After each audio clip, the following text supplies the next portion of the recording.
টাকা পয়সার ব্যাপারটা সবসময় একটা দাবি আপনাদের থাকে। এখন আপনারা মনে করছেন আমি অর্থমন্ত্রী, অর্থের ভান্ডার নিয়ে বসে আছি, একটা একটা চেক লিখে দেবো আর টাকা চলে আসবে। বিষয়টা অত সহজ না। কারণ হচ্ছে আমরা একটা খুব খারাপ সময় অতিক্রম করছি। মধ্যপ্রাচ্যের ওয়ারের মাধ্যমে আমাদের বিশাল অঙ্কের একটা টাকা চলে গেছে তেল গ্যাসের মধ্যে, প্রায় 4 বিলিয়ন মানে 40,000 কোটি টাকা ইতিমধ্যে বাজেট থেকে চলে গেছে, 40,000 কোটি টাকা। এর আগে আমি আর কি বলবো, আমরা যেটা পেয়েছি বিগত সরকারগুলো থেকে সেটা মাইনাস মাইনাস অ্যান্ড মাইনাস, এখানে যোগ কিছু নাই, সবগুলো ঋণাত্মক। এখানে এইগুলো আবার মেক আপ করতে হচ্ছে। এমনকি অনেকগুলো বিল পর্যন্ত পেমেন্ট করে নেই তারা। পাওয়ার সেক্টর, এনার্জি সেক্টরে 50,000 কোটি টাকার মতো বাকি রেখে চলে গেছে। মাশাআল্লাহ, এগুলো আবার সব পে করতে হচ্ছে। সুতরাং একটা বিরাট মানে অর্থনৈতিকভাবে একটা ভীষণ আমরা ঋণাত্মক অবস্থায় আছি। এখান থেকে আমরা এখান থেকে বের হতে হবে, তারপরে অর্থনীতি সামনের দিকে যাবে। আপনারা নিশ্চয়ই লক্ষ্য করেছেন, আমি বলছি 2 বছর সময় লাগবে অর্থনীতি ঘুরে দাঁড়ানোর জন্য। সুতরাং এইখানে আমাদেরকে আপনাদের দাবি দেওয়া ঠিক আছে, আমার যতটুকু সম্ভব, যেহেতু আপনারা ভালো করছেন, কলেজ ভালো করছে, হসপিটাল ভালো করছে, তা আপনাদের হয়তো যৌক্তিকতা আছে কিছু আর্থিক সুবিধা পাওয়ার জন্য, সেটা আমি চেষ্টা করব, এমন বলতে পারবো না, চেষ্টা করব সহায়তা করার জন্য। যেহেতু আমি মনে করি হসপিটাল না, নার্সিং ইনস্টিটিউট খুবই আসতেছে, নার্সিং ইনস্টিটিউট প্রয়োজন। মেডিকেল, আপনারা কি মেডিকেল টেকনোলজিস্টদের জন্য কোন ইনস্টিটিউট করেছেন না করেন? হ্যাঁ, মেডিকেল টেকনোলজিস্টদের জন্য একটা ইনস্টিটিউট করা দরকার। বাংলাদেশে কিন্তু টেকনোলজিস্টের বড় সমস্যা, মেশিনারি পড়ে আছে, কোনো কাজে আসতেছে না। কোটি কোটি টাকার মেশিনারি আছে সরকার, কোনো টেকনোলজিস্টের অভাবে আসতেছে না। আর টেকনোলজি তো বাংলাদেশে না, বিদেশে অনেক বড় ডিমান্ড, ওরা বাইরে গিয়েও কাজ করতে পারবে, সেটা চিন্তা করতে পারেন।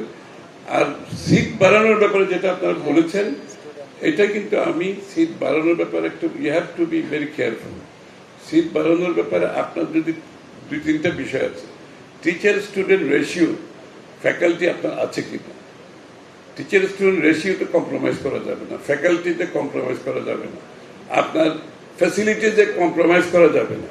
এইগুলো যদি থাকে তাহলে সিট বাড়াতে অসুবিধা নেই।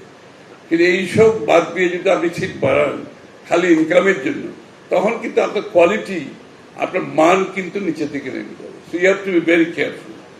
সিট বাড়ানোর ব্যাপারে, বাড়ানোর আগে you have to ensure teacher student ratio ঠিক আছে, আপনার শিক্ষার মানে অতিরিক্ত ছাত্রের কারণে শিক্ষার্থীদের মধ্যে যে যে যে যে ঘনত্ব, যে ইন্টারেকশনটা থাকা দরকার, সেটা কোনো সাফার করছে কিনা।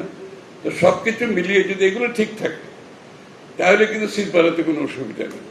এগুলো ঠিক রাখতে হবে এবং নিশ্চিতভাবে এইগুলো যদি ঠিক না থাকে আপনারা অপেক্ষা করেন, পরে করেন, কিন্তু শিক্ষার মান কমিয়ে দিয়ে আপনি সিট বাড়িয়ে ওই অর্থ আয়ের জন্য সে কাজটা করলে কিন্তু আপনাদের রেটিংয়ে কিন্তু এফেক্টেড হয়ে যাবে আপনারা। আর যদি সেটা করতে পারেন, সিট বাড়ানোর বিষয়টা আমি দেখবো, কোনো অসুবিধা নেই। আর বক্তব্য বেশি দীর্ঘায়িত করতে চাই না, আমি আনন্দিত আমরা সবাই এগিয়ে যাচ্ছি। বাংলাদেশের আগামীর যে বাংলাদেশ আমরা গড়তে চাইছি সবাইকে নিয়ে, বিশেষ করে নতুন জেনারেশন যারা শিক্ষার্থী, তারাই বাংলাদেশের ফিউচার। যে স্বাস্থ্য খাতে যে আমরা বিনিয়োগটা বড়ভাবে করতে যাচ্ছি, এখানে তো আমাদের ভালো ভালো ডাক্তার দরকার, আমাদের নার্সের দরকার, আমাদের টেকনোলজিস্ট দরকার, আমাদের মেডিকেল ম্যানেজমেন্টের লোকজন দরকার, এর অনেকগুলো বিষয় আছে। তো সুতরাং সবগুলো সমানভাবে চলতে হবে এবং এগুলো তাহলে আমরা কিন্তু অ্যাচিভ করতে পারবো।